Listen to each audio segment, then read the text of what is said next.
bright young women, sick of swimming, ready to stay.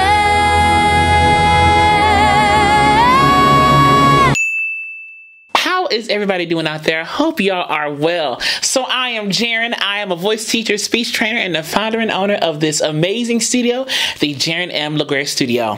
This was not on my radar at all.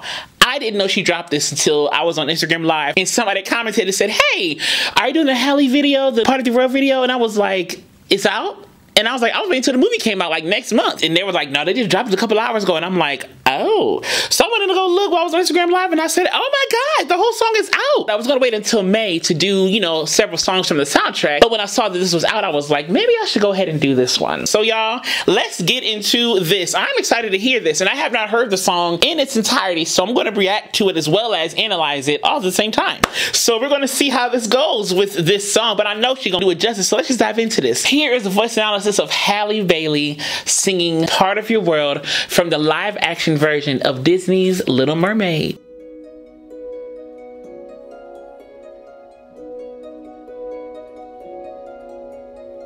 Look at this stuff, isn't it neat? Wouldn't you think my collection's complete?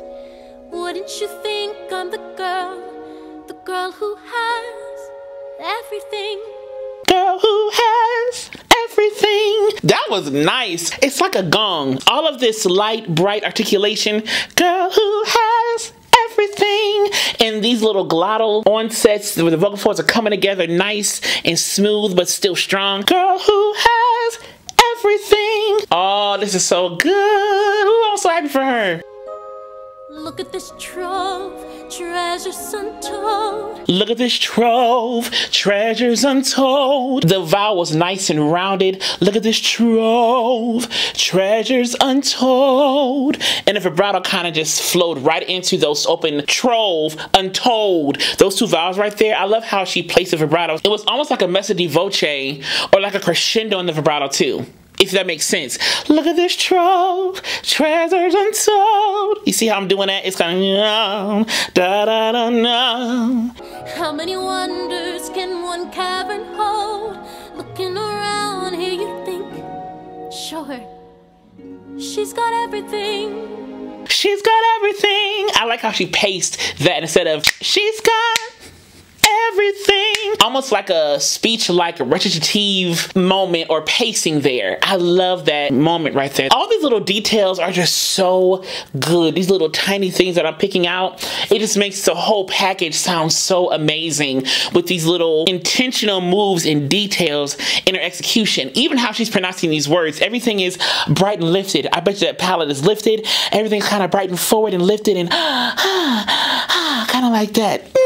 It's almost like the sound is moving forward and moving out so quickly, and it's so good.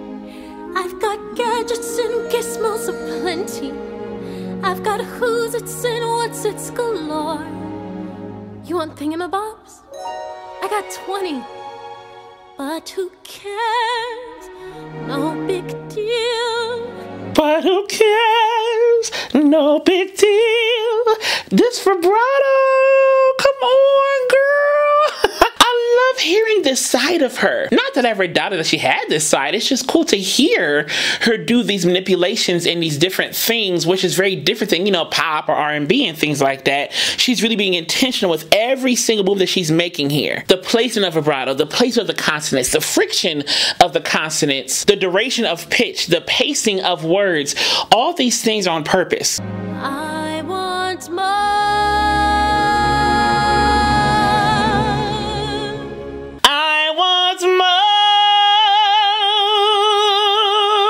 Something like that, where she kind of opened up to more of a thicker, beltier moment, ma, and then kind of used the R to migrate to more of a ooh, ma. It kind of put the R there, if you will. So the R was not omitted necessarily. It was just manipulated and modified musically, if that makes sense. Something like that, where she really manipulated the color of the R to make it work musically with what she wanted to do in the vocal line. Because ours can sometimes be weird to sing, you know, depending on how you want to do it. But she made it in such a way where it's still musical, but the place of the R was still acknowledged, but just manipulated or modified intentionally. I want to be where the people are. I want to see them dancing. I want to be, everything's kind of different now. It's kind of lighter and brighter, more smiley. I want to be where the people are. Now people are. That larynx went up a little bit. People are. Maybe narrowed just a little bit. To the vocal track got narrowed just a little bit. People are. More breathy, more smiley. That lift in the sound, that lift in the voice. She has it right there. Walking around on those, what do you call them? Oh, feet. Flipping your fins, you don't get too far. Legs are required for jumping, dancing. You hear legs are required for jumping. It was almost that whimsical, childlike play in her vocal delivery. Even though she was singing the pitches, you heard like a little shake or a little laugh. Legs are required for jumping. It was very small, but it was there. Strolling along down a, what's that word again? Street. Up where they walk, up where they run, up where they stay all day in the sun, wandering free. Wish I could be part of that world. Up where they walk, up where they run, up where they stay all day in the sun. She had a vibrato going. Up where they walk, up where they run. And you see the vibrato is kind of being painted on every long line in that phrase right there. Up where they walk, up where they run, up where they stay all day in the sun, wandering free. And on that free, it was that whimsical playfulness, wandering free, that like, oh, that yearning, oh, wandering free, kind of like that. When you do characters like this, you really have to bring out the life of the character within your singing. You know, it's not just about singing a song and singing the pitches. Yeah, that's great and dandy too, but how can I make the character come to life? How can I make the character be believable? Exhibit A right here. She's doing these different vocal, grammatical things, makes us believe that the character is really singing the song and not just somebody covering the song, if you will. You know what I'm saying? What would I give if I could live out of these waters? What would I pay to spend a day while I'm on the sand? Betcha on land they understand, bet they don't reprimand their daughters. What would I give if I could live out on these waters? Way thicker. What would I pay to spend the day warm on the sand? Much thicker, chestier, beltier moment. Betcha on land they'd understand. There she got lighter and more thinner in the vocal folds. Kind of got thinner, lighter, a little more breathier. So she kind of brought it back a little bit volume-wise or intensity-wise. From the past two lines, that third line, betcha on land, she brought it back. They'd understand. Bet they don't reprimand their daughters. Okay, that's kind of happened right there. She kind of got big on the first two lines in this bridge, and in the third little line right there, she brought it back a little bit. Dynamics, dynamics. Bright young women, sick of swimming, ready to stand, ready to know what the people know. Stand, sing, girl. I love hearing her own interpretation and how she makes it her own, but still keeping the essence of the song, the integrity of the composer, the integrity of the song intact. Yeah, that was good. She had like that nice beltier moment, and it went up to that 5 right there, you know, so she kind of went up a little bit and took a little liberty right there with that belty, thick, full, chesty moment right there. And the vowel was stand. It wasn't stand. Stand. You see how I kind of got brighter and I lifted a little bit? Stand. That's kind of what she did right there. Ask them my questions and get some answers. What's a fire and why does it, what's the word, burn? I love hearing these straight notes now. This is more so now getting a little bit more poppy, a little bit more of that, maybe a little bit more, you know, R&B-ish, if you will. But I like it. These straight notes, I like the texture difference in this second part of the song versus the first part. The first part was great too, but she's now taking a lot more liberties. And again, I like that textural difference. It gives a little more of a beef, a little bit more of a climactic moment to the song. When's it my turn?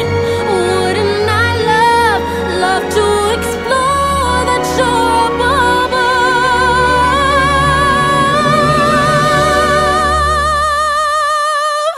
When's it my turn? Wouldn't I love, thick, chesty, love to explore that shore above? She kind of got thinner on love to explore that shore up above, got a little bit more thinner, a little bit more lighter, and it did that minor ascending arpeggio right there. That was a nice walk up though. And you can hear the vowels. When's it my turn? Everything's open and kind of, you know, wider, if you will. Wouldn't I love, instead of love, it's love. Love to explore that shore up above. But then explore the shore up above kind of got longer. Love to explore the shore up above. You see how it kind of got longer and a little bit more drop jaw, if you will, right there. But before that, I was kind of, when's it my turn? So changing the vowel shape can really help the sound change its texture or color or sound, if you will. Can help the voice change the sound. That's a better way to put it. But yeah, changing how you articulate things, among other things, of course, will directly change the sound of your voice.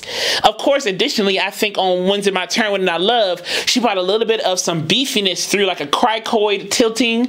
It's a little cricoid tilting right there, kind of make it a little more beefier, like a shout, if you will. But it wasn't shouting, it just kind of had that quality of a shout or a yell. Some people call it a belt, whatever you want to call it. She had that quality right there, but then brought it back in. Love to explore that shore up above, like that.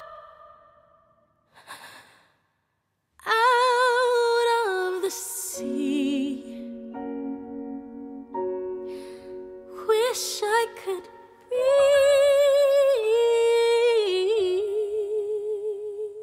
That run right there, I love that touch, that HALLE touch. I love that touch. I just loved that moment. It made it her. It made it who she was, who she is. You know, she wasn't trying to be like nobody else. I'm gonna sing the song the way I'm gonna sing this song, and I appreciate that. There's so many different ways to sing this song, and I appreciate her way just as much as I appreciate Jodie Benson's way. I love Jodie Benson. She was the original voice of Ariel in Little Mermaid. I love her equally as much as I love Hey. Like, you know, like I appreciate the art that everybody brings to this song. I appreciate the diversity that each voice can bring to this song. It doesn't have to be a certain way. It doesn't have to be whatever. You can have your preference of what you like or don't like. That's whatever. But the bottom line is art is art. And I appreciate all the different takes and the different interpretations and the different outlooks on this song. And I like this interpretation of this, wish I could be.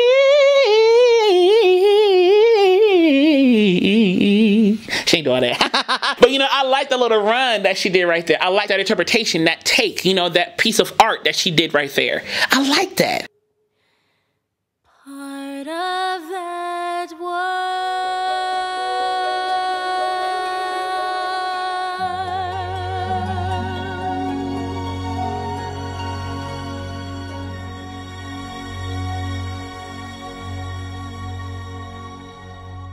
If you enjoyed this analysis, click subscribe down below. Then click the alert button next to it so you know when the next video will be posted. And if you like this, give it a like and a thumbs up so we can get out to more people if you don't mind. And as I will always continue to say to you, be vocally bold, creative, and aware, but most of all, be vocally you. All right, y'all, I love you, and I'll see y'all soon.